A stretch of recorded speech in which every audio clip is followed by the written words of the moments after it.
وبه نستعين.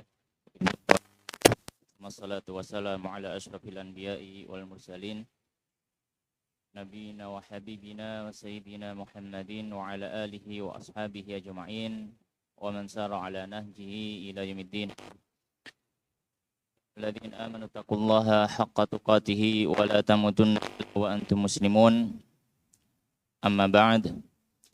اللهم سبحانك لا علم لنا إلا ما علمتنا إنك أنت العليم الحكيم وتب علينا إنك أنت التواب الرحيم. اللهم فقهنا في الدين وعلمنا التأويل وارزقنا الإخلاص في العلم والعمل. رب اشرح لي صدري ويسر لي أمري واحلل عقدة من لساني يفقهوا قولي. Ikhwan fi din wa akhwat fillah, kaum muslimin dan juga muslimat rahimani wa rahimakumullah. Alhamdulillah, kembali kita bersyukur pada Allah Subhanahu wa taala karena pada kesempatan malam hari ini Allah Subhanahu wa taala masih mengizinkan kita untuk kembali bermajelis, berkumpul dalam rangka tafaqquh fiddin, dalam rangka mempelajari agama Allah Subhanahu wa taala, dan kita masih melanjutkan mengkaji kitab Fathul Qaribil Mujib fi Syarhi Al-Fadhi Taqrib, kitab Fathul Qarib yang merupakan syarah daripada matan Taqrib yang ditulis oleh Syekh Al-Imam Muhammad Ibn Qasim Al-Ghazi Asy-Syafi'i yang wafat tahun 819 Hijriah rahimahullahu rahmatan wasi'ah, yang mana kitab ini adalah kitab fikih berlandaskan atau berasaskan madhab Al-Imam Syafi'i rahimahullah ta'ala. Dan pada pertemuan yang sebelumnya kita sudah memasuki pembahasan fikih perawatan jenazah, dan sudah 2 pertemuan kita gunakan untuk membaca fikih perawatan jenazah. Dan insyaallah malam hari ini adalah pembahasan terakhir dari fikih perawatan jenazah yang berhubungan dengan memakamkan jenazah. Dan setelah ini insyaallah kita akan memasuki bab yang berikutnya, yaitu bab zakat. Maka di sini kita baca dulu apa yang ditulis oleh musannif rahimahullah taala. Bismillahirrahmanirrahim. Qala al-musannif rahimahullah taala wa nafa'ana bi ilmi fi dunya wal akhirah wa dakhalahu fasih jannatihi wa taghammadahu bi rahmatihi. Allahumma amin.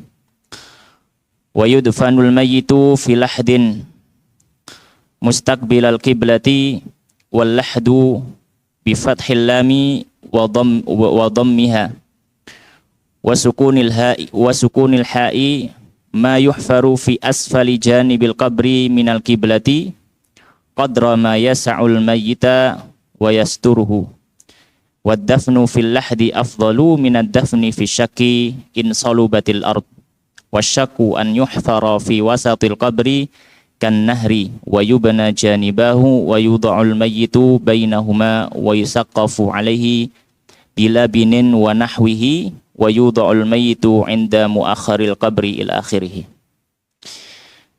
Maka dari ucapan musannif rahimahullah taala wa yudfanul mayyitu, maka di sini mulai pembahasan tentang memakamkan jenazah. Bahwasanya yang wajib, yang bagian terakhir dari perawatan jenazah adalah menguburkan jenazah tersebut.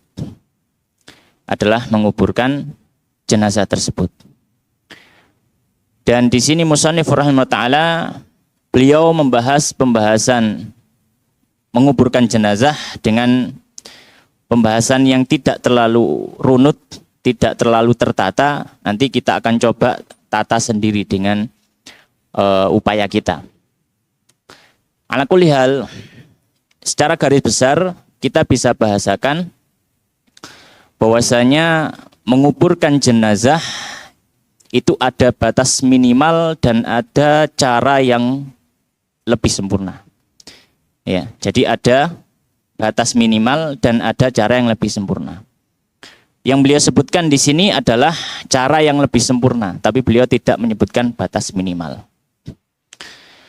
Maka kita sampaikan, adapun batas minimal dalam menguburkan jenazah, para ulama menyampaikan jenazah itu harus diletakkan di dalam liang yang ada di tanah yang sekiranya bisa menutupi baunya, tidak sampai tersebar, dan menjaganya dari hewan buas.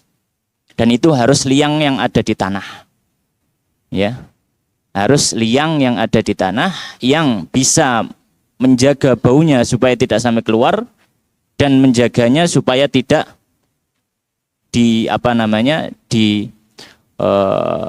dikeluarkan jenazahnya atau diserang jenazahnya oleh hewan buas yang ingin memakan jenazahnya.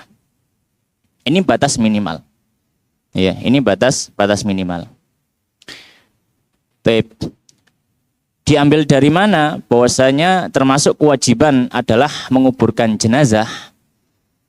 Diambil dari ijma'. Para ulama bersepakat bahwasanya menguburkan jenazah itu wajib. Tidak ada seorang ulama pun yang mengatakan menguburkan jenazah tidak wajib. Maka dalil landasan umumnya di sini adalah ijma'. Ya. Kemudian dari poin ini, dari poin minimal pemakaman ini, maka para fuqaha menyampaikan ada faedah. Ya. Ada faedah. Ya. Bagaimana kalau misalkan jenazah itu tidak diletakkan di dalam liang yang ada di tanah, tapi hanya diletakkan, ya, entah itu di sebuah bangunan atau apa. Saya pernah lihat sebuah video dokumenter kalau nggak salah di sebuah tempat, saya agak lupa di mana. Toraja, enggak ya? Jadi jenazahnya itu tidak dimasukkan ke dalam liang, tapi dimasukkan ke goa, kan ya? Disimpan di situ. Ya, disimpan di situ. Maka bagaimana kalau ini yang melakukan adalah seorang muslim?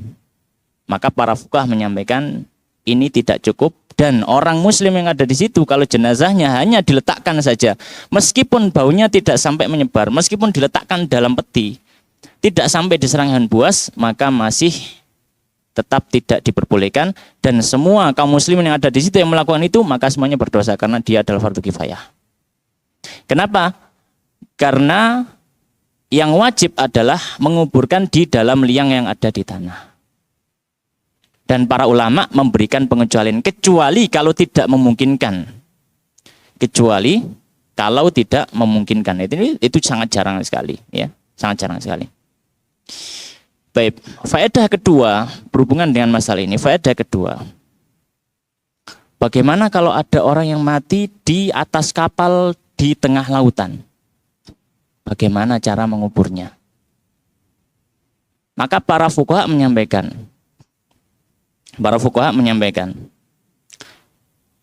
yang pertama, dan ini harus wajib secara berurutan. Yang pertama, jika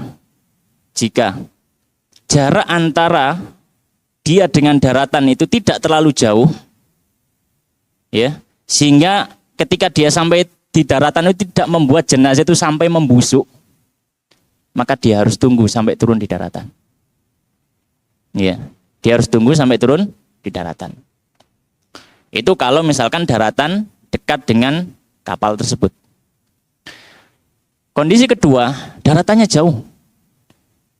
Mungkin baru nyampe di daratan ya 2 minggu kemudian, nah itu jenazah sudah membusuk. Maka para fuqaha menyampaikan, maksudnya daratan ini adalah daratan kampungnya gitu ya. Maka para fuqaha menyampaikan, maka boleh jenazah itu dilarung di laut dengan diletakkan di atas papan. Harapannya nanti dia akan terdampar di daratan terdekat. Namun para fuqaha ketika membahasakan dengan diletakkan di atas papan dan dilarung itu dengan harapan supaya terdampar di daratan terdekat, konteksnya kitab-kitab itu ditulis sebelum ada teknologi satelit ataupun sonar yang mengetahui daratan terdekat. Kalau sekarang kan sudah modern, bisa dilihat manakah adakah daratan terdekat. Maka kalau sudah tahu daratan terdekat, melipir dulu ke daratan terdekat untuk menguburkan itu. Tip. Taruhlah misalkan memang nggak bisa sama sekali. Nggak bisa sama sekali. Daratan masih jauh dan tidak diketahui. Ya. Kemudian mau ngelarung di laut juga nggak ada papan, nggak ada apa. Maka para ulama menyampaikan kondisi ketiga, ya kalau tidak memungkinkan kondisi pertama dan kedua, kondisi ketiga boleh jenazah itu diceburkan ke laut dengan diberi pemberat. Sehingga dia tidak muncul lagi ke permukaan. Tentu saja ini semua dilakukan setelah jenazah itu dimandikan, dikafani, kemudian disolati. Ya, itu yang tertulis dalam literasi atau literatur fikih zaman dahulu. Kalau sekarang tadi kita sampaikan, mungkin sudah teknologi canggih, ada satelit, ada sonar, bisa kita mengetahui daratan terdekat, maka kita cari daratan terdekat. Taib. Wallahu ta'ala alam. Maka kembali ke poin pertama, bahwasanya batas minimal menguburkan jenazah itu adalah harus di dalam liang yang ada di tanah, ya, yang mana sekiranya liang itu dibuat bisa menahan baunya tidak sampai keluar dan bisa menahan hewan buas supaya tidak mengeluarkan jenazahnya. Taib. Kemudian poin kedua yaitu menguburkan jenazah dengan cara yang lebih sempurna. Kalau tadi batas minimal, maka setelahnya adalah yang lebih sempurna. Ya, yang lebih sempurna. Nah, ini yang disampaikan oleh musannif di sini. Maka beliau mengatakan qala wa yudfanul mayyitu. Dikuburkan jenazah itu. Ya, dengan cara yang lebih sempurna. Ya. Bagaimana cara yang bersempurna? Dengan beberapa poin. Poin pertama, filahdin kata beliau, diletakkan di dalam lahat. Ya. Dan nanti lahat akan dijelaskan oleh musannif apa itu lahat. Ya, maka yang paling utama dibuat liang kubur, kemudian dibuat lahat, liang lahatnya di dalam liang kuburnya. Ini yang lebih utama. Berlandaskan satu hadis ya dari sahabat Sa'ad bin Abi Waqqas, diriwayatkan Imam Muslim. Beliau menyampaikan ketika di akhir hidupnya memberikan wasiat kepada keluarganya, beliau mengatakan ilhaduli lahdan wansibu alayya labin nasban kama suni abi Rasulillah sallallahu alaihi wasallam. Buatkan untukku liang lahat. Ya. Kemudian berikan pembatas dari batu. Ya, karena liang lahat kan di samping gini, kemudian untuk menutup lahatnya itu dibuat batu. Kalau di tempat kita kan pakai bambu ya. Kalau dari zaman dulu pakai, kadang ada yang pakai batu yang agak ceper-ceper gitu. Ya, itu untuk apa? Menutupinya. Baik, maka yang pertama, cara yang lebih sempurna adalah dengan meletakkannya di dalam liang kubur, kemudian dibuatkan liang lahat. Yang kedua, mustaqbilal kiblati. Yang kedua, dihadapkan ke arah kiblat. Taib. Untuk masalah liang lahat tadi, apa hukumnya? Dihukumi sunnah oleh para ulama. Disunahkan lahat. Seandainya pun tanpa lahat, maka tidak ada masalah. Yang kedua, dengan menghadapkan ke arah kiblat. Adapun menghadap ke arah kiblat ini, maka para fuqaha menyampaikan hukumnya wajib. Hukumnya wajib dihadapkan ke arah kiblat, sehingga dia akan menjadi salah satu alasan boleh dibongkar kuburnya ketika tidak dihadapkan ke arah kiblat, tapi dengan syarat jenazahnya belum berubah, masih 2 jam 3 jam baru ingat yang nguburkan tadi nggak ngadep kiblat misalkan, maka dibongkar kemudian dihadapkan ke arah kiblat. Ya, baik. Maka yang kedua adalah menghadapkan jenazah ke arah kiblat, dan ini hukumnya wajib. Ya, dan ini hukumnya wajib. Ya. Landasannya apa? Landasannya ya, diantaranya para ulama menyampaikan hadis yang diriwayatkan oleh Imam Abu Dawud. Ya. Bahwasanya Nabi SAW menyampaikan ketika membahas tentang Baitul Haram, beliau membahas tentang dosa besar ada 9, ya, diantaranya uququl walidain dan seterusnya, ya, syirik dan seterusnya. Kemudian diantaranya wastihlalul Baitul Haram, menghalalkan darah di Haram Mekah, kiblatikum ahya'an wa amwata, sedangkan Haram Mekah itu menjadi kiblat kalian ketika kalian hidup dan ketika kalian mati. Oleh karenanya Al-Khatib Asy-Syirbini dalam kitabnya Liqna' Syarah Matan Abu Syuja, beliau menyampaikan, maka di sini orang yang mati dikiaskan kepada orang yang hidup ketika menghadap ke arah kiblat. Maka ketika orang yang hidup itu wajib dan syarat sah salatnya dia menghadap kiblat, maka wajib juga ketika dia mati menghadap ke arah kiblat. Taib. Kemudian, nah, sebelum beliau melanjutkan poin-poin lanjutan tentang tata cara menguburkan, ya, yang lebih sempurna, maka beliau memberikan beberapa faedah. Faedah sisipan. Apa faedah sisipannya? Di antaranya apa arti lahat? Ya, kalau di tempat kita liang lahat itu kan sangat masyhur, ya, di liang lahat, ya, dan itu juga sudah masuk dalam serapan kosakata bahasa Indonesia. Maka beliau memberikan sebuah faedah, ya, beberapa faedah. Faedah yang pertama, makna daripada lahat. Apa lahat itu? Maka beliau mengatakan walahdu bi fathil lam wa dhammiha wa sukunil ha'i. Dan lahat itu cara membacanya, lamnya boleh di fathah, boleh di dhammah. Bisa dibaca lahdun, bisa dibaca luhdun dalam bahasa Arab. Apa sih lahat itu? Dia adalah mayuhfaru fi asfali janibil qabri, adalah bagian yang digali, ya, di bagian bawah di sisi liang kubur, minal kiblati, yang searah kiblah, yang sisi kiblat. Jadi sebelah, kalau di kita, ya, berarti sebelah baratnya, ya. Qadra, seukuran maya sa'ul mayita, yang bisa cukup untuk tubuh mayit itu, wayasturuhu, dan bisa menutupi mayit itu ketika orang lihat, dari atas liang kubur, mayitnya tidak kelihatan, itu maksudnya. Maka ini namanya lahat. Ini faedah pertama yang beliau sisipkan di sini, ya, setelah membahas poin kedua untuk kesempurnaan dalam menguburkan. Ini faedah pertama, pengertian lahat. Jadi lahat itu seperti yang kita tahu, kalau bahasa kita dikowak, ya, dibuat kowaan, itu lahat. Ya. Kemudian faedah, itu faedah pertama. Faedah kedua, nah, ada yang namanya syak. Syak itu apa? Syak itu adalah membuat liang di dalam liang kubur, tapi posisinya bukan di samping liang kubur, tapi berada di bawah, di tengah-tengahnya. Jadi kowaannya itu ditaruh di tengah. Ini namanya syak. Ya, maka faedah kedua, mana yang lebih utama? Ketika menguburkan, kita membuat liang lahat di liang kuburnya, atau kita membuat liang yang bentuknya syak, kita kowaknya itu di tengah, bukan di samping. Ya. Maka di sini beliau sampaikan, yang utama, hukum asalnya, yang paling afdol adalah dengan liang lahat. Ya.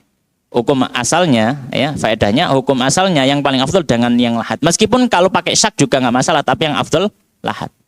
Kecuali kalau tanahnya itu diperkirakan atau diketahui oleh penduduk setempat gampang ambles, ya, tanah-tanah yang cukup gembur misalkan.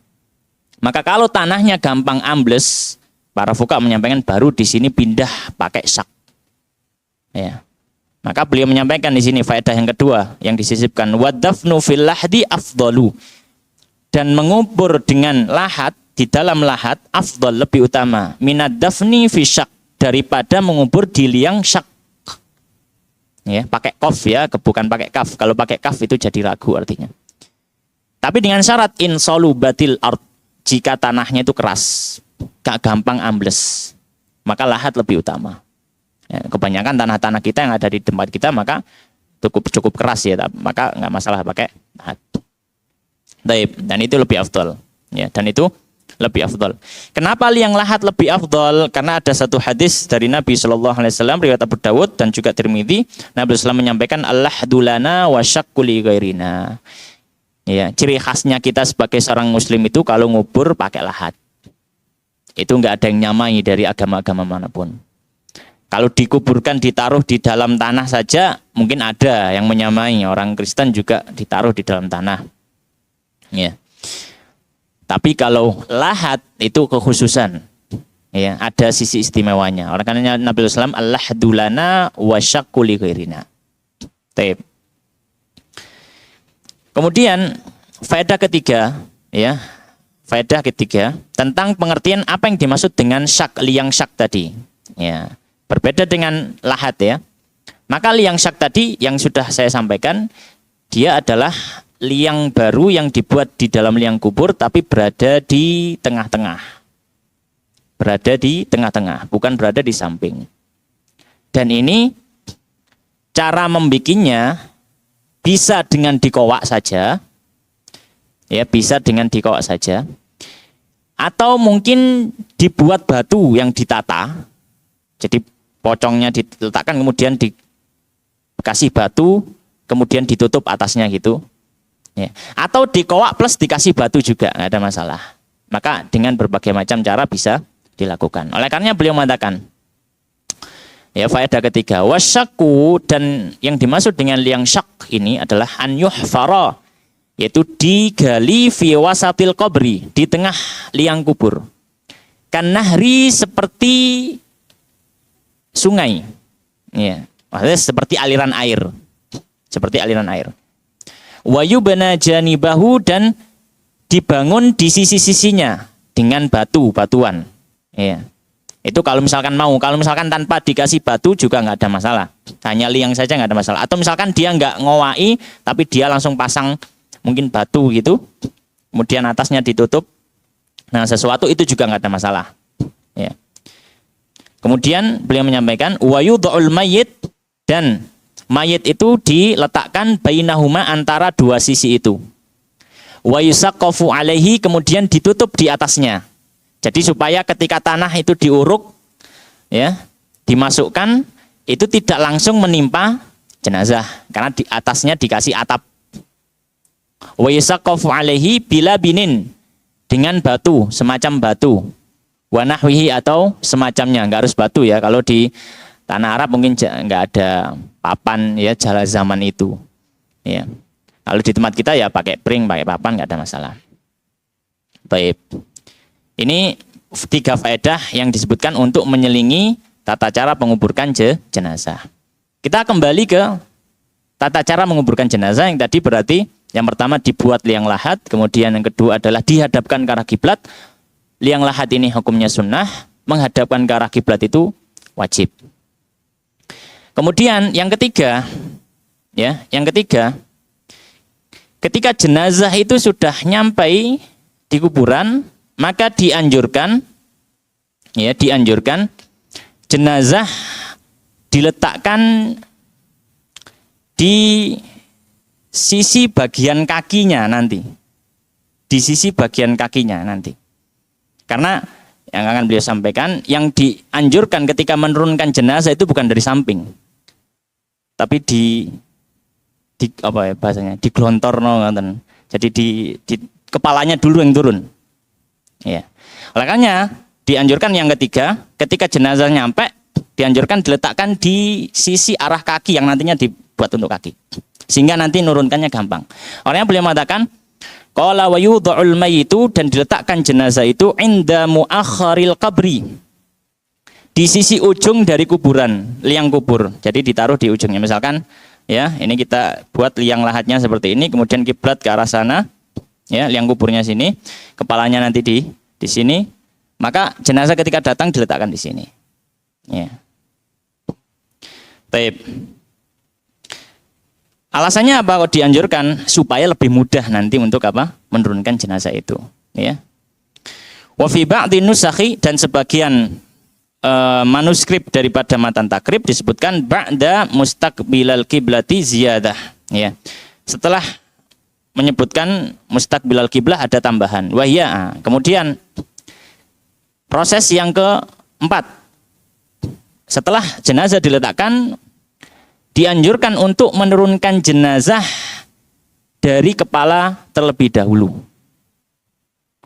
Ya, dari kepala terlebih dahulu, kemudian turun ke bawah, baru tubuhnya, kemudian turun ke bawah lagi, baru kakinya.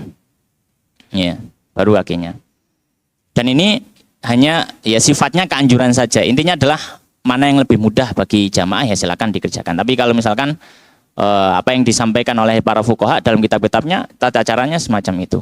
Ya, kalau kita biasanya kan langsung dari samping, ya, langsung ulung-ulungan, langsung semua tubuhnya langsung turun gitu ya. Ya, nggak ada masalah sebenarnya. Cuma kalau misalkan ditanya yang lebih afdol adalah dengan tadi, ya, dengan diturunkan dari kepala dulu. Oleh karena beliau mengatakan, wa yusallu min kibali ra'sihi, dan diturunkan dari sisi kepalanya dulu. Aisalan, dengan proses menurun, birifkin, dengan lembut. Ya. Ya langsung di roto uncal-uncal ngoten nggih. Ya, jenazah harus kita hormati kemuliaannya, dia muslim.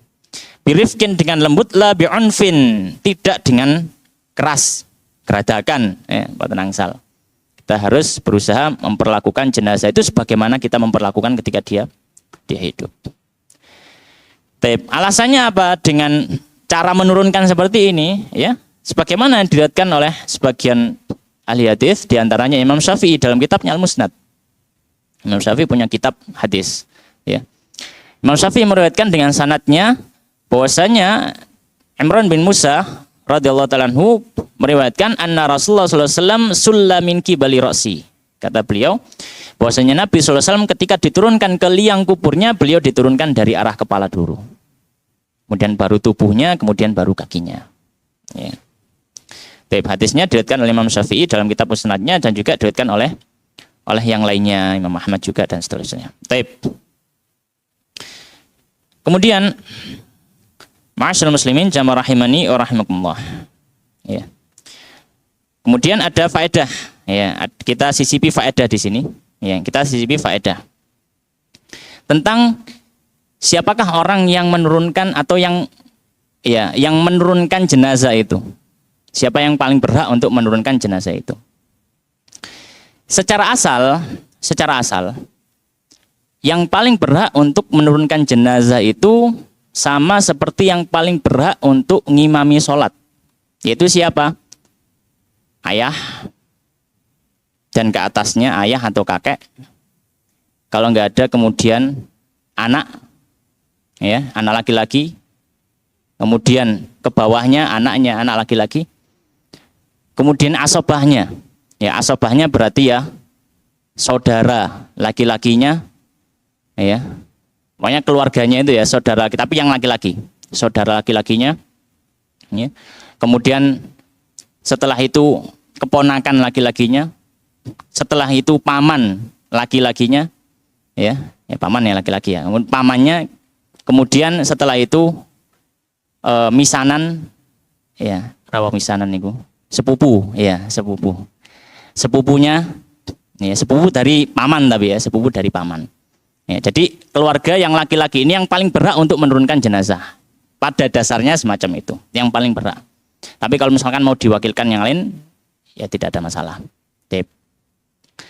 Hanya saja, ya, para fuqaha menyampaikan kecuali kalau jenazahnya perempuan, maka yang diutamakan terlebih dahulu adalah suaminya kalau dia punya suami. Ya, kalau dia jenazah perempuan diutamakan suaminya dahulu, kemudian setelah itu urutan yang sudah kita sebutkan tadi. Ya, urutkan yang kita sudah sebutkan tadi. Dan para fuqaha juga menyampaikan kalau jenazahnya perempuan diupayakan semaksimal mungkin adalah mahramnya. Diupayakan semaksimal mungkin adalah mahramnya. Kecuali sudah nggak ada, ya, nggak ada mahramnya. Ya maka ya siapa yang bisa menurunkan di situ?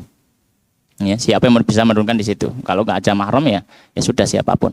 Tapi secara asal yang paling afdol, yang paling berhak untuk menurunkan ketika jenazah itu perempuan adalah mahramnya. Kemudian ma'asyiral muslimin jamaah rahimani wa rahimakumullah, itu tadi sisipan faedah dari poin nomor 4 ya, proses dalam menguburkan jenazah. Kemudian poin nomor 5 dalam proses menguburkan jenazah, ketika ya kita orang yang berada di dalam liang kubur dan memasukkan ke dalam lahat, ini dianjurkan untuk membaca doa. Ya. Apa doanya? Dengan membaca Bismillahi wa ala millati Rasulillahi sallallahu alaihi wasallam. Ketika memasukkan apa? Memasukkan jenazah ini. Ya. Oleh karenanya beliau mengatakan, ya, maka ini prosesi kelima, qala wa yaqulu, dan mengucapkan alladzi yulhiduhu, orang yang memasukkan ke dalam lahatnya, mengatakan apa? Bismillahi wa ala millati Rasulillah, ya, sallallahu alaihi wasallam, ya, dengan mengucapkan ucapan bismillah wa ala millati Rasulillah sallallahu alaihi wasallam. Taib. Sebagaimana hadisnya diriwayatkan oleh Imam Ahmad, ya, juga Ibnu Hibban dan selainnya, bahwasanya Nabi sallallahu alaihi wasallam menyampaikan, idza wada'tum mautakum fil qabr faqulu bismillahi wa ala millati Rasulillah.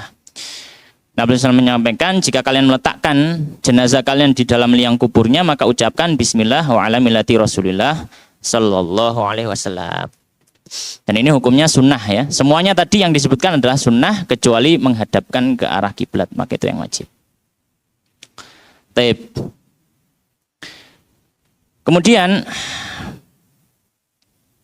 berikutnya yang keenam, ya, yang keenam, dianjurkan ketika membuat liang lahat itu membuat yang cukup luas, ya, membuat liang kubur dibuat cukup luas dengan ukuran yang diperkirakan para fuqaha, kalau memungkinkan ini ya, kalau memungkinkan, ya, lebarnya itu satu rentangan tangan orang, ya, kalau memungkinkan satu rentangan tangan orang, tingginya sak dedek gitu. Jadi berdirinya orang, kemudian dengan tangannya yang diangkat ke atas gitu. Itu kalau memungkinkan. Kalau memungkinkan. Oleh karenanya beliau menyampaikan, dan ini dianjurkan kalau misalkan memungkinkan. Oleh karenanya poin berikutnya yang keenam, wayudja'u, dan diletakkan fil qabri, di dalam liang kubur, ba'da, setelah an yu'ammaqa, diperdalam liang kubur itu, qomatan wabastotan, dengan seukuran setinggi orang dengan tambahan rentangan tangannya. Ya. Dan ini hukumnya sunnah. Landasannya apa? Landasannya adalah sabda Nabi sallallahu alaihi wasallam, ya, ketika ingin menguburkan para syuhada Uhud. Nabi SAW menyampaikan, ihfiru wa ausi'u, kuburkan mereka dan buatlah liang lahat itu lebar, wa ahsinu, dan berbuat baiklah kepada para jenazah itu. Ya, maka Nabi SAW menyampaikan wa ausi'u, dan lebarkanlah, itu menunjukkan, ya, maka dianjurkan untuk melebarkan liang lahat itu, liang kubur itu. Ya, ini jika memungkinkan. Tapi kalau misalkan tidak memungkinkan karena mungkin area terbatas sehingga mungkin ada peraturan yang disepakati bersama, ya, mungkin dalamannya segini, ya, kemudian lebarnya segini, ya, tidak ada masalah. Ya, kembali kepada kondisi masing-masing tempat. Ya, taib. Kemudian berikutnya poin yang ketujuh dalam prosesi menguburkan jenazah, ya, dianjurkan ketika menghadapkan ke arah kiblat untuk miring ke kanan, sehingga kalau di tempat kita kepala di utara, ya, kakinya di selatan. Dianjurkan seperti itu. Ya, menghadap kiblatnya wajib, miring kanannya sunnah. Jadi misalkan habis ngubur lupa tadi, saya miringkan jenazahnya tadi kepalanya di selatan, sehingga miringnya kiri, maka para fuqaha menyampaikan, ya, tidak boleh habis itu dibongkar kuburannya kemudian untuk mengamalkan sebuah sunnah, karena ketika sudah dikubur dia punya kehormatan mayit itu. Tidak boleh sekedar langsung dibongkar begitu saja, enggak. Kecuali harus ada alasan-alasan yang dibenarkan oleh syariat. Di antara hal-hal yang wajib yang perlu untuk diperbaiki. Ala kulli hal, maka disunahkan dimiringkannya di sisi kanan tubuhnya. Ya. Dan ini hukumnya apa? Sunnah. Oleh karenanya beliau menyampaikan poin berikutnya, wa yakunul idja'u Dan berbaringnya mayit itu, membaringkan mayit itu mustaqbilal kiblati, dengan dihadapkan ke arah kiblat, ala janbihil aiman, di atas bagian tubuhnya yang sebelah kanan. Ya. Dan tadi kita sampaikan menghadap ke arah kiblat wajib, tapi kalau berbaring miring kanan itu hukumnya sunnah. Taib. Kemudian di sini ada faedah yang mungkin kita tambahkan. Ya, sebagaimana yang diamalkan sebagian dari kaum muslimin, ya saudara-saudara kita, biasanya sebelum diuruk diadani dulu. Ya, maka kita sampaikan, sebagian kecil dari para fuqaha Syafi'iyah menyampaikan tidak ada masalah kalau diadani terlebih dahulu. Sebagian kecil, karena mereka berpandangan dikiaskan kepada adzan ketika bayi itu baru lahir. Cuma wallahu ta'ala alam, setahu kami dari para masyayikh kami, guru-guru kami yang juga mengajarkan mazhab Syafi'i, pendapat muktamad dalam mazhab Syafi'i tidak diadzani. Ya, sebatas pengetahuan kami, ya. Dan kalau misalkan alasannya adalah dikiaskan kepada orang yang baru atau anak yang baru dilahirkan, maka ini adalah kias ma'al farik. Kias terhadap sesuatu yang berbeda. Ya, kenapa? Karena kedatangan itu tidak sama dengan kepergian. Ya. Munculnya anak yang baru lahir tidak bisa disamakan dengan perginya orang yang meninggal. Ya, maka di sini tidak bisa dikiaskan, maka hadis yang mengadzani bayi yang baru lahir, ya, kesunahan itu tidak bisa dikiaskan ketika kematian seseorang. Oleh karena banyak dari para masyayikh kami, guru-guru kami menyampaikan, ya, adapun pendapat yang bisa dipegang dalam mazhab Syafi'i dalam hal ini, maka tidak dianjurkan untuk diadzani. Tapi ini masuk dalam ranah khilaf fikih, ya. Kemudian masalah yang disinggung berikutnya oleh musannif di sini adalah an-nabsh. Apa masalah nabsh itu? Masalah nabsh itu adalah bongkar kuburan. Ya, bongkar kuburan. Maka kita sampaikan sebuah kaidah. Apa kaidahnya? Hukum asalnya bongkar kuburan itu haram. Hukum asalnya. Ya, karena kuburan itu jenazah muslim ketika sudah masuk di liang kuburnya dan sudah ditutupi dengan tanah, maka dia memiliki kehormatan. Ya, dia memiliki apa? Kehormatan. Ya. Sehingga tidak boleh serta-merta kemudian kita bongkar begitu saja, kecuali kalau ada alasan-alasan yang dibenarkan oleh syariat. Di antara alasan yang dibenarkan oleh syariat apa? Ketika ada hal wajib terhadap mayit yang tidak dilaksanakan. Iya. Maka di sini beliau menyampaikan, ya, falaudufina mustadbiral kiblati. Seandainya jenazah dimakamkan dalam kondisi membelakangi kiblat, au mustalqiyan, atau dia menghadap atas, nubisa, maka dibongkar. Kemudian apa? Wa wujjiha lil kiblah. Kemudian setelah itu dihadapkan ke arah kiblat. Ya. Dibongkar. Tapi dengan syarat malam tataghayyar atau malam yataghayyar. Selama jenazah belum berubah, selama jenazah belum berbau. Berubah di sini maksudnya adalah berbau. Maka ya kalau misalkan sudah 5 harian atau 3 harian saja itu sudah berbau, maka kalau baru ingat setelah 3 hari, ya, sudah biasanya jenazah sudah bau, maka ya tidak perlu dibongkar lagi. Tapi kalau misalkan baru ingat, misalkan 2 jam, 3 jam, 5 jam ingat, maka ya bisa langsung dibongkar untuk apa? Dihadapkan ke arah kiblat.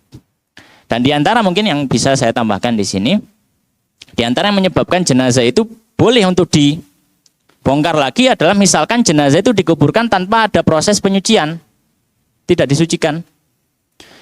Ya, apakah mungkin satu? Mungkin bisa. Saya kadang gambarkan, misalkan dulu zaman COVID, jenazah itu disolati tapi tetap di mobil. Ya, dipeteni kan ngoten. Kita solati di situ. Ya, atau bahkan mungkin ya kadang ya gak ngobrol solati langsung jujuk makam gitu. Taruhlah misalkan habis dikubur, petugas rumah sakit telepon, ngapunten, wau niku langsung dipocongi terus di daerah peti, dereng kober di suceni. Nah, maka di sini dia kalau baru dikubur dikeluarkan, dimandikan, ya, dimandikan, kemudian setelah itu dimasukkan lagi kemudian dikubur. Ya, maka ini diantara hal yang membolehkan untuk apa? Untuk jenazah itu dibongkar ketika ada halal yang wajib. Ya, termasuk juga halal yang membolehkan orang jenazah itu dibongkar adalah ketika ada harta yang tertimbun di situ. Baik harta orang lain yang enggak familinya atau apa, atau harta si mayit sendiri yang harusnya ada di harta waris. Kemudian ikut tertimbun di situ. Ya. Makanya termasuk yang dilarang dalam Islam adalah ketika menimbun harta bersama dengan mayitnya. Apa yang dilakukan oleh sebagian tradisi orang kafir, menimbun harta dengan mayitnya, maka ini termasuk tradisi yang tidak dibenarkan dalam Islam. Dan itu perbuatan yang salah. Ya, bahkan para fuqaha menyampaikan kalau seandainya ada harta yang tertimbun bersama mayit, termasuk hal yang membolehkan untuk makam itu dibongkar kemudian diambil harta itu. Kemudian setelah itu ditutup lagi. Baik. Mungkin adzan terlebih dahulu, kemudian kita akan lanjutkan beberapa poin lagi.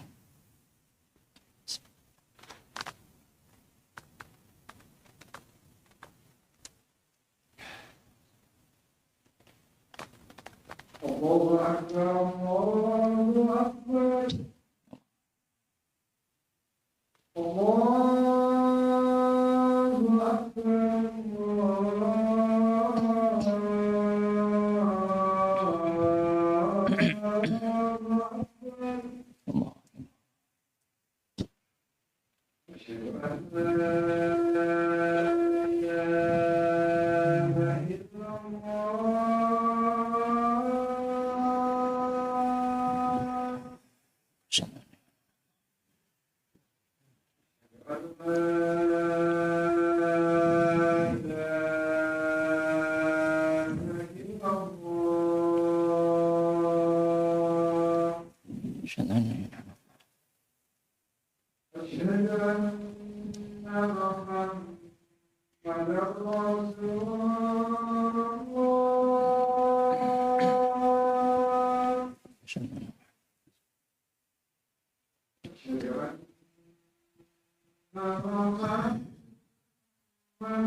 Baik, kita lanjutkan. Kemudian poin berikutnya dalam masalah pemakaman jenazah ini, ya,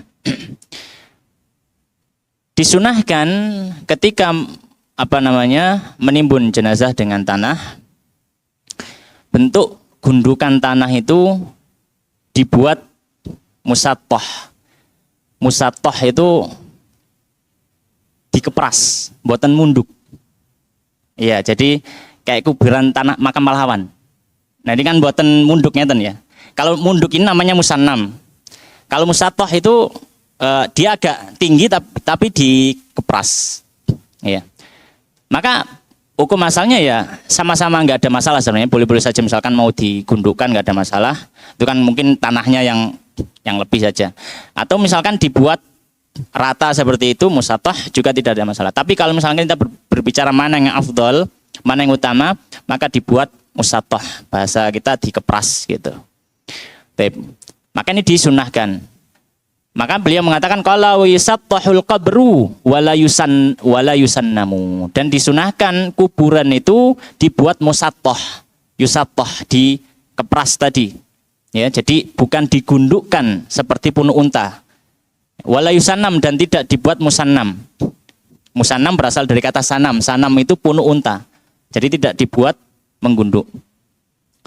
Landasannya apa? Landasannya anjuran ini adalah sabda Nabi Shallallahu Alaihi Wasallam yang itu disampaikan oleh kepada sahabat Ali, dan sahabat Ali menyampaikan kepada muridnya, di mana sahabat Ali menyampaikan, ala ab'atsuka ala an ba'ala ma ba'athani alaihi Rasulullah sallallahu alaihi wasallam, maukah aku utus kamu, perintahkan kamu dengan sesuatu yang aku diperintahkan oleh Nabi?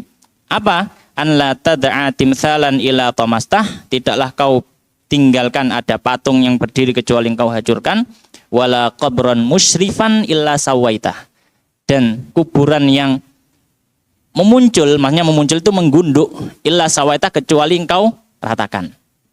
Ya, makanya ratakan di sini ya tetap agak dikasih jarak dengan dataran tanahnya, ya. Para fuqaha memberikan batasan ya mungkin sekitar satu kilan ya dari atas tanah itu kemudian dikepras semacam itu. Ya. Nah, ini yang disampaikan oleh para fuqaha, ya. Dianjurkan tidak menggunduk. Kemudian masalah berikutnya, ya. Hal yang dimakruhkan terhadap atau hal yang dilarang terhadap kuburan. Hal yang dilarang terhadap kuburan. Maka di sini beliau sebutkan dua hal yang dilarang terhadap kuburan. Yang pertama adalah membangun. Kuburan itu dibangun, entah itu dipasangi kijing atau dipasangi bangunan entah itu pendopo atau cungkup atau apalah ya dan seterusnya, maka ini hukum asalnya tidak diperbolehkan. Oleh karena beliau mengatakan wala yubna alaihi, dan tidak dibangun di atas kuburan. Tidak dibangun di atas kuburan. Imam An-Nawawi rahimahullah taala beliau menyampaikan hukumnya kita lihat dari kondisinya. Ada dua kondisi. Kalau misalkan kuburan itu berada di tanah milik pribadi, maka dimakruhkan. Dimakruhkan kalau di tanah milik pribadi. Tapi kalau kuburan itu ada di tanah pemakaman umum, maka ini diharamkan. Makanya sudah benar peraturan di makam-makam umum, kemudian ada tulisannya dilarang mengkijing atau apa itu ya kuburan. Ya. Maka ini memang sudah sesuai dengan apa yang disampaikan oleh para fuqaha. Landasannya apa? Landasannya ada hadis diantaranya riwayat Muslim. Nabi SAW ya dari hadisnya Jabir, beliau menyampaikan nah Rasulullah SAW an yujassasal qabru wa an yuq'ada alaihi wa an yubna alaihi. Nabi SAW melarang dari tajsisil kubur. Nanti kita bahas tajsisil kubur, ya, yaitu mewarnai kuburan. Kemudian wa an yuq'ada alaihi, dan duduk di atas gundukan kuburan itu. Bukan di area pemakaman, tapi di atas, tepat di atas kuburan itu yang dilarang. Wa an yubna alaihi, dan membangun di atas kuburan itu.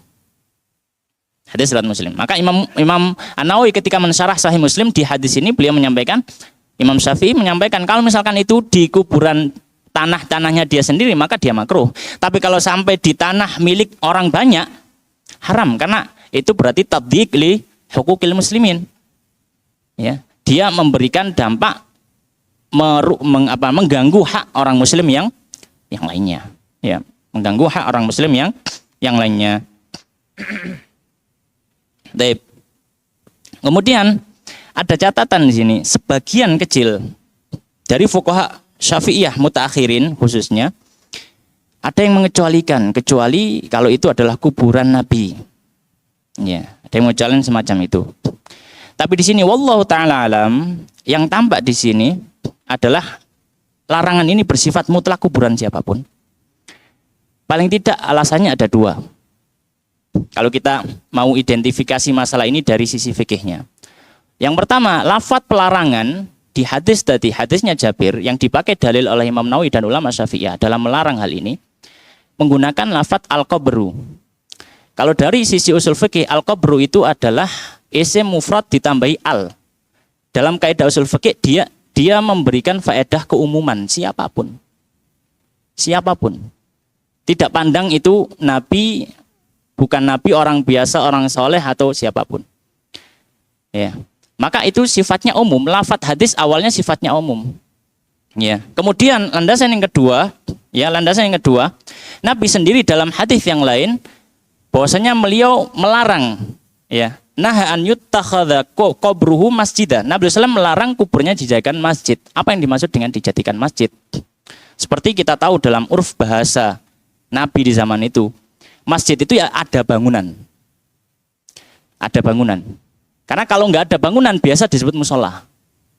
Makanya zaman Nabi disebut musola id, untuk sholat id, karena dia los tempat lapang. Tapi kalau disebut masjid, ya masjid Nabi atau masjid Bani apa, masjid pasti ada bangunannya. Maksudnya Nabi, ya, pokoknya Nabi melarang untuk dijadikan kuburannya sebagai masjid, adalah ada bangunan yang digunakan sebagai masjid di situ.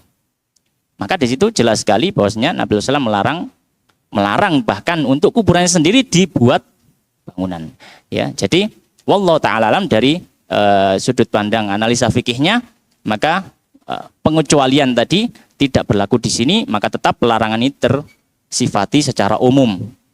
Baik itu kuburan orang muslim biasa, orang soleh, atau bahkan nabi sekalipun, hukum asalnya tidak diperkenan untuk dibangun. Adapun yang mungkin terjadi, ya, sering dipertanyakan, kuburan nabi sekarang kok bahkan berada di dalam masjid, ada bangunannya dan seterusnya, maka itu kembali ke sejarahnya dan seterusnya. Kan makam Nabi diceritakan dulu itu kan mau di dirong gitu ya, mau ceritanya seperti itu. Wallahu ta'ala, saya belum bertabayun tentang cerita itu, tapi katanya sampai dibuat terowongan bawah tanah ingin mengambil jenazahnya Nabi, ada yang cerita seperti itu dan seterusnya.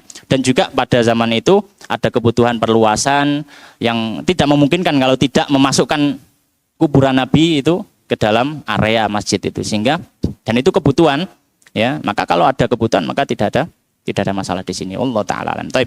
Kemudian berikutnya, larangan yang berikutnya adalah tajsisul kubur.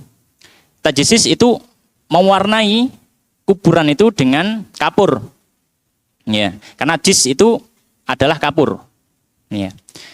Maka mengapur kuburan ini juga terlarang, ya. Oleh karena beliau menyampaikan qala wala yujassasu, dan tidak ditajsis, yukrahu tajsisuhu, yaitu dimakruhkan tajsisna bil jis, dengan jis. Apa jis itu? Wahwa nuratul musammah bil jir, yaitu nurah yang disebut dengan juga kata lainnya jir. Bahasa sederhananya, bahasa kita adalah kapur. Jadi diberi kapur kemudian diwarna lah, gampangnya seperti itu. Maka ini tidak diperbolehkan. Kemudian masalah berikutnya yang disebutkan oleh musannif di sini berkenaan dengan menangis ketika terjadi kematian bagi orang yang hidup. Apa hukumnya menangisi orang yang meninggal? Ya. Menangisi orang yang meninggal. Maka beliau mengatakan wala ba'sa bil bukai 'alal mayyit, dan tidak ada masalah menangisi mayit. Maksudnya ya juzul buka'u 'alaihi, hukum asalnya boleh menangisi mayit, hukum asalnya boleh. Qoblal maut wa ba'dahu, baik sebelum meninggal ataupun setelah meninggal. Ya. Wa tarkuhu aula, tapi ketika ditinggalkan itu lebih utama. Tapi kalaupun dia menangis boleh, tapi dengan syarat. Kebolehan menangisi jenazah ini dihukumi boleh dengan syarat. Paling tidak disebutkan oleh musannif di sini ada dua syarat. Syarat yang pertama, beliau sampaikan wa yakunul buka'u 'alaihi, dan tangisan itu atas mayit itu min ghairi nauhin, tanpa adanya niyahah. Apa niyahah? Raf'us sauti bin nadbi, dengan mengangkat suara dan menyebut-nyebut jenazah. Maka ketika tangisan itu diiringi dengan suara keras untuk menyebut-nyebut jenazah, haram hukumnya. Bahkan sebagian fuqaha menyampaikan dia masuk dosa besar. Ya, dia masuk dosa besar. Ya. Sebagaimana dalam hadis bahwasanya la'ana Rasulullah SAW an-naihata wal mustami'ata. Nabi SAW melarang wanita yang melakukan niyahah ini, mengeraskan suara sambil menyebut-nyebut nama daripada kebaikan daripada si mayit, ya, sambil diiringi tangisan. Nabi melaknat. Ya, maka ini masuk dosa besar. Syarat yang kedua, wala syakki thaubin. Ya, dan tidak, ini syarat kedua, tanpa merobek-robek baju. Ya. Dan beliau mengatakan wa fi ba'di nusakh, dan sebagian naskah lain jaibin, ya, tidak merobek kerah. Bukan hanya sekedar baju, tapi bukan baju tapi kerah. Badala thaubin sebagai pengganti dari kata baju. Wal jaib, ya, tukul qamis. Jaib itu adalah bagian kerah daripada baju. Dan dikiaskan kepada merobek baju semua kegiatan yang menunjukkan ketidakridhaan. Ya, termasuk juga menampar pipi, termasuk juga menjambak-jambak rambutnya dan seterusnya. Maka ini termasuk hal yang dilarang, dan dia kalau misalkan diiringi dengan hal semacam itu maka masuk kategori haram. Tapi kalau tidak diiringi itu, hanya menangis saja, maka ini hukumnya boleh, mubah. Karena Nabi SAW pernah menangis. Ketika putranya meninggal, beliau menangis. Ketika putranya meninggal, beliau menangis. Kemudian ketika putrinya meninggal, beliau menangis. Nabi SAW menangis. Ya, ada beberapa sahabat yang meninggal, beliau tangisi. Ya. Kemudian berikutnya, ya, ini masalah, ya, takziah, ya, masalah terakhir mungkin, takziah. Ya, tentang masalah takziah. Maka dalam masalah takziah ini beliau sebutkan beberapa poin, ya. Bahwasanya hukum asalnya takziah ini dianjurkan. Takziah dianjurkan. Landasannya hadis diriwayatkan Imam Ibnu Majah bahwasanya Nabi SAW menyampaikan mamin mu'minin yu'azzi akhahu bi musibatin illa kasahullahu subhanahu min hulalil karamah yaumil qiyamah. Tidaklah seorang mukmin itu dia bertakziah kepada saudaranya ketika tertimpa musibah, kecuali Allah Subhanahu wa taala akan pakaikan kepada dia pakaian kemuliaan nanti pada hari kiamat. Hadis riwayat Ibnu Majah. Maka beliau sebutkan beberapa masalah yang berhubungan dengan takziah. Ya. Masalah yang pertama yang berhubungan dengan takziah adalah tentang siapakah yang dianjurkan untuk ditakziahi dan orang yang bertakziah. Maka beliau mengatakan qala wa yu'azza ahluhu, dan ditakziahi keluarga mayit, ai ahlul mayyiti, yaitu keluarga mayit, ya. Saghiruhum wa kabiruhum, baik yang kecil ataupun yang dewasa. Wa dzakaruhum wa unthahum, baik yang laki-laki ataupun perempuan, illa syabah, kecuali wanita yang masih muda. Kecuali wanita yang masih muda. Fala yu'azziha, maka tidak boleh mengucapkan bela sungkawa kepada si wanita yang masih muda, dengan catatan dia wanita, kedua dia masih muda. Tidak boleh mengucapkan bela sungkawa kepadanya illa maharimuha, kecuali mahramnya. Imam Syafi'i kalau ngatur masalah hubungan antara laki-laki perempuan sangat ketat sekali, luar biasa, Masya Allah. Bahkan sampai takziah. Sampai takziah. Ya, silakan kita takziah, kita menghibur keluarga-keluarga daripada mayit yang ditinggalkan, tapi kalau misalkan ada perempuan muda, maka kita nggak boleh mengucapkan takziah pada perempuan itu. Ya. Kecuali yang semahram, kecuali mahramnya, ya, atau sama wanita, maka tidak ada masalah. Tapi kalau kita orang lain, maka tidak boleh. Kita boleh ucapkan pada ibu-ibunya, mungkin yang tua, atau mungkin bapak-bapaknya, atau anak-anak yang laki-laki, anak kecil atau apa, perempuan yang masih kecil, ya, nggak ada masalah. Tapi kalau yang masih muda, maka kita tidak boleh mengucapkan bela sungkawa kepadanya. Ya. Masalah kedua, waktu takziah. Ya, waktu takziah. Maka para fuqaha menyampaikan hukum asalnya disunahkan takziah itu sejak hari H sampai 3 hari kemudian. Masih dianjurkan untuk mengucapkan bela sungkawa, ya, dan menghiburnya. Tapi setelah itu sudah tidak disunahkan lagi. Kenapa? Alasannya para fuqaha, karena biasanya orang itu kalau sudah lewat 3 hari maka dia sudah bisa menerima, ya, sudah bisa menghibur dirinya sendiri, sehingga tidak perlu kita mengucapkan sungkawa yang bisa jadi akan mengingatkan dia lagi. Akhirnya nangis maneh. Wis bener-bener gak nangis, tadi nangis gitu.